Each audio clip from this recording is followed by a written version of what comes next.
poder falar nessa sessão, na penúltima semana dos trabalhos do Parlamento Brasileiro, fazendo um registro das atividades e dos trabalhos que tivemos neste ano de 2017.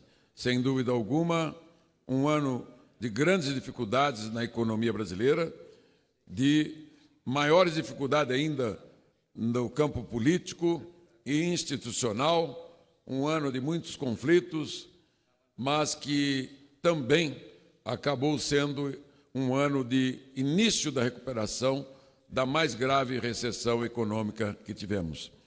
As últimas 3 recessões econômicas que tivemos no Brasil, 1981, 1983, tivemos um decréscimo de mais de 7% do PIB.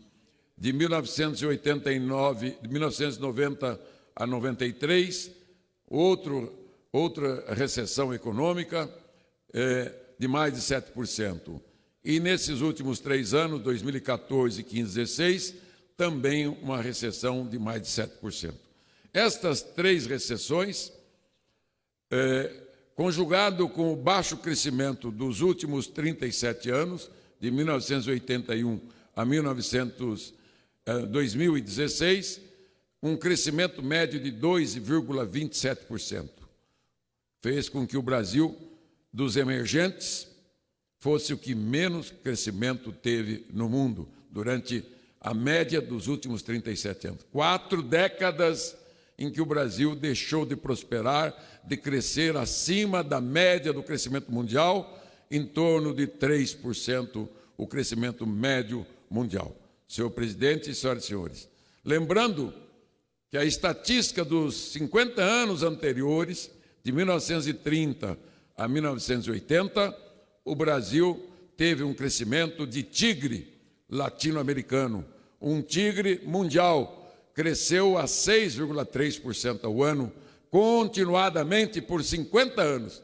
Infelizmente, com a crise econômica de 1980, que perdurou 81, 2 e 3, e que ajudou a derrubar o regime militar, e as demais crises econômicas, como já citei anteriormente, fizeram com que o Brasil fosse tivesse o pior desempenho entre os emergentes.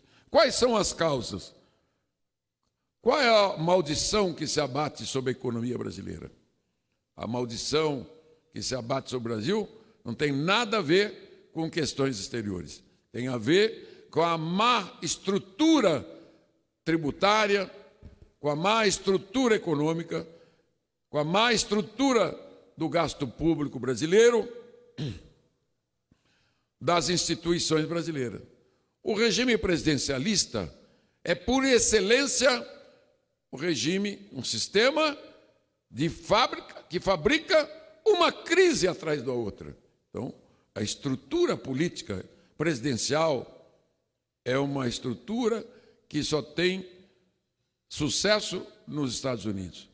Toda a Europa é parlamentarista, com um presidente da República, com monarquia ou com uma outra fórmula de eleição de presidente indireto, como a Alemanha. A França, por exemplo, elege um presidente da República forte e tem o regime parlamentarista. Para que serve? No momento de crise econômica, ética, moral, a troca de governo é imediata. Não sofre o povo, porque a demora na decisão de mudar o governo traz prejuízo, traz desemprego, traz pobreza, traz miséria, traz insatisfação para a população. Então, a questão do presidencialismo, ela é crucial que divida o poder com o semipresidencialismo que está sendo discutido, e nós discutimos aqui há 3, 4 décadas no Brasil. Há um projeto pronto de autoria do ex-líder do PT, Eduardo Jorge, que hoje está no PV, com a comissão especial, aprovou o parecer que tive a honra de participar. É um semipresidencialismo, é um presidencialismo participativo. Segundo ponto, a estrutura tributária do nosso Brasil é inadequada, uma estrutura caótica, anárquica, um verdadeiro manicômio tributário do ponto de vista jurídico e do ponto de vista funcional é um Frankenstein, totalmente disfuncional, destruindo as empresas, a competitividade na formação de preços relativos e destruindo os empregos e o salário dos trabalhadores, consequentemente, destruindo a economia brasileira. Senhor presidente, senhoras e senhores parlamentares, reformar a estrutura, fazer a reengenharia, a simplificação do sistema tributário brasileiro e de inclusão social é uma necessidade. Será a agenda de fevereiro até junho. Esta casa haverá de se debruçar sobre essa matéria e haverá de aprová-la, porque ela atende às necessidades dos municípios, dos estados, da União, dos trabalhadores, dos empresários, dos profissionais liberais e da academia. Este ano eu percorri 23 estados, são faltando 4 estados para fazer palestra e debate. Fiz 135 palestras, 180 reuniões de trabalho técnico neste ano, tudo focado, dando toda a força no sistema tributário brasileiro, na reforma, na reengenharia, na simplificação do sistema tributário brasileiro. Esta casa já votou o teto de gasto. Esta casa votou a terceirização e a trabalhista. Se debruça sobre a Previdência. Não há segurança de que esse projeto avance. Mas, com certeza absoluta, a reforma tributária haverá de ter o apoio da unanimidade dos partidos, da esquerda à direita, dos 503 deputados, dos 81 senadores. E, com certeza, o apoio dos prefeitos, dos governadores e do governo federal, porque ele é o caminho para a retomada do crescimento a 6, 7% ao ano. Senhor presidente, patriota, temos a proposta elaborada, discutida, aberta, dinâmica para esse país. Eu tenho preocupações com o futuro da economia, porque também tenho preocupação com o teto de gasto, que ele é contracionista. Tenho preocupação com outras questões. Por isso que esta casa, embora num dos piores momentos da sua vida, ela é a única tábua de salvação para o nosso país.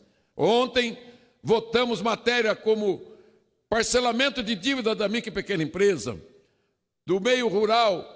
Estamos atendendo todos os segmentos da economia, como já fizemos com a grande e médias empresas. Esta casa é a caixa de ressonância do país. Ela é bendita e maldita, mas o povo sabe que a hora que precisa, este parlamento, ele está de braços abertos para o seu povo. Que Deus abençoe a nação brasileira, os parlamentares de todo o povo brasileiro, nesse final de ano legislativo.